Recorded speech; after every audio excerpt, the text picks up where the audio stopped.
Hello, welcome to PFF Fantasy Football Podcast. I'm your host, Ian Hartitz. Today, we continue our Fantasy Files series with a look at Travis Etienne and this more confusing Jacksonville Jaguars backfield by the day, seemingly. So thank you, as always, for tuning in. And as always, we will get right after it. Etienne.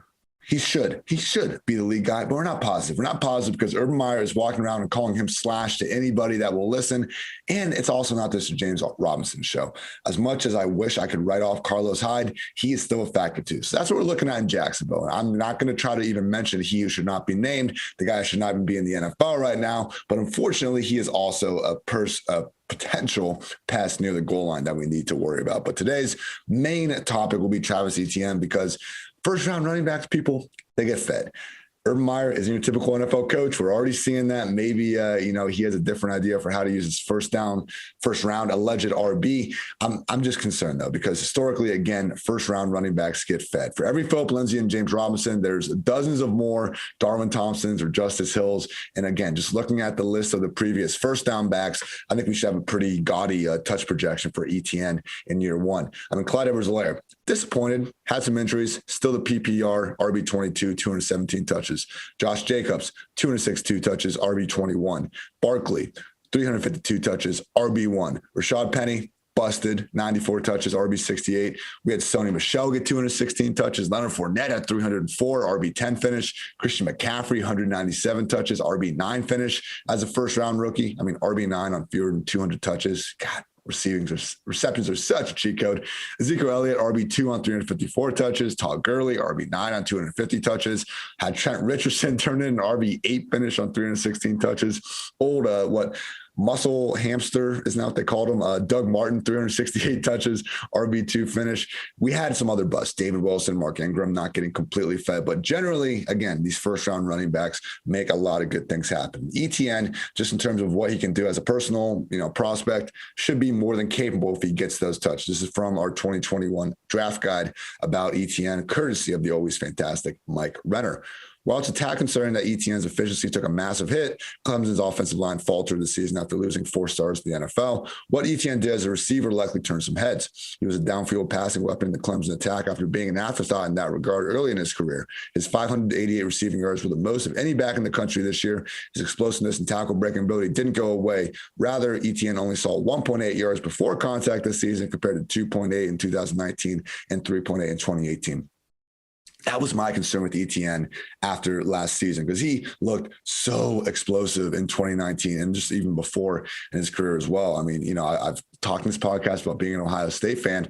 Buckeyes got Clemson last year, but before that, and even in that game, man, every time Etienne touched the ball, I was just holding my breath. It seemed like this dude could create a big play out of thin air. And just, again, having that analysis where, yeah, he fell off a little bit last year, but that was more due to the offensive line. Having these yards before contact numbers proves that I'm willing to move forward, assuming maybe not that Etienne is the second coming of CJ2K or anything, but at a minimum, his status as the number, 2 back. He went right before Najee, right? They were one after another. As a consensus top 2 back in this class, I'm fine giving Etienne that head nod. So overall explosiveness drop off, not nearly as big of a deal, I think, as we need to make it. The bigger issue is what is this offense going to look like? Because again, Meyer's calling Etienne Slash.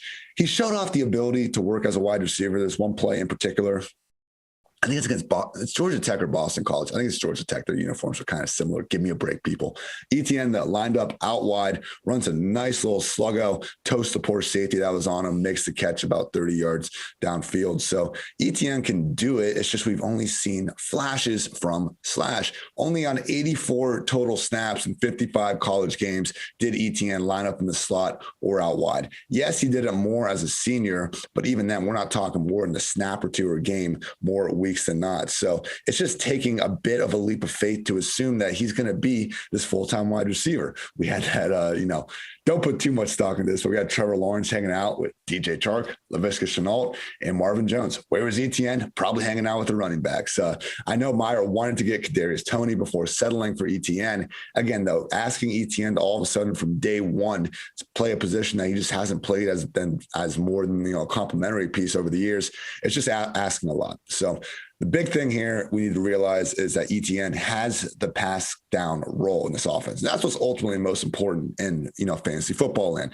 As we've talked about in some of these podcasts, typically running backs, just in terms of the average fantasy points you get per target or rush.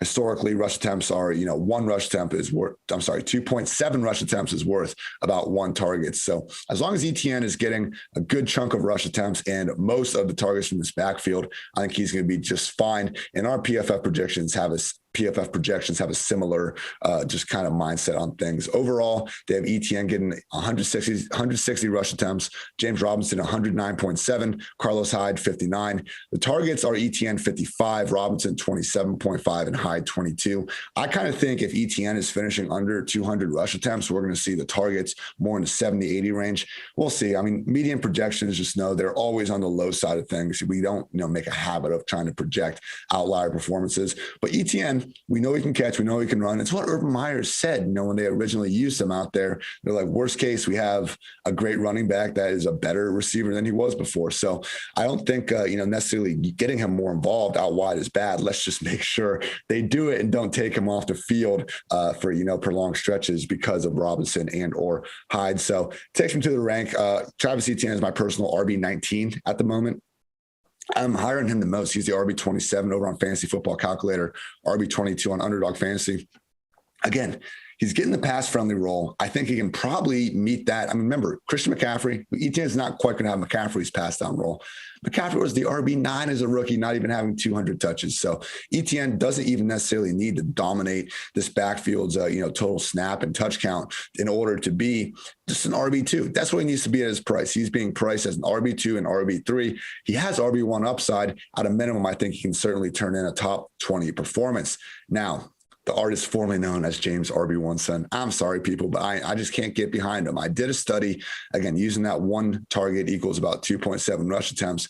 And that told me from pure projected volume in 2021, we should be considering James Robinson in that RB50 range, not in the late RB20s where he's currently going. And he was my single biggest fade in my values fade article that I published over at pff.com last week. Robinson can do it all, but people, before he got hurt last year, only Dalvin Cook and Derrick Henry had more touches than him. And it's almost comical to me that, people worry about like Najee Harris and can he make anything of all these touches?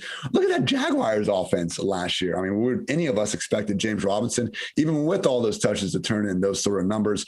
Credit to him for doing so. He's a solid running back, but it's not just Etienne coming. That hurts. Carlos Hyde is going to be involved, people. He scored 35 touchdowns in 21 games under Urban Meyer, and Urban Meyer did already come out after the draft, say Robinson and Hyde are a 1-2 punch, Etienne more the pass down, third down guy. So volume's king. Robinson had all the volume last year. This year, it's not looking like he's going to have much of it at all. James Robinson falls into my RB40 range, and I just think he's usually gone by the time, he comes around on drafts. Hey, if he really falls, late 30s or, even the 40 range, that's fine. You can go for that. I don't hate getting him at that value point. We're one injury to Etienne away from Robinson being a great get. Even Hyde, I mean, Robinson would step up a lot at that point. Just realize, though, this backfield, everything history tells us and everything about first-round running backs tells us Travis Etienne should be the guy, and he should have one hell of a fantasy-friendly role to get that done.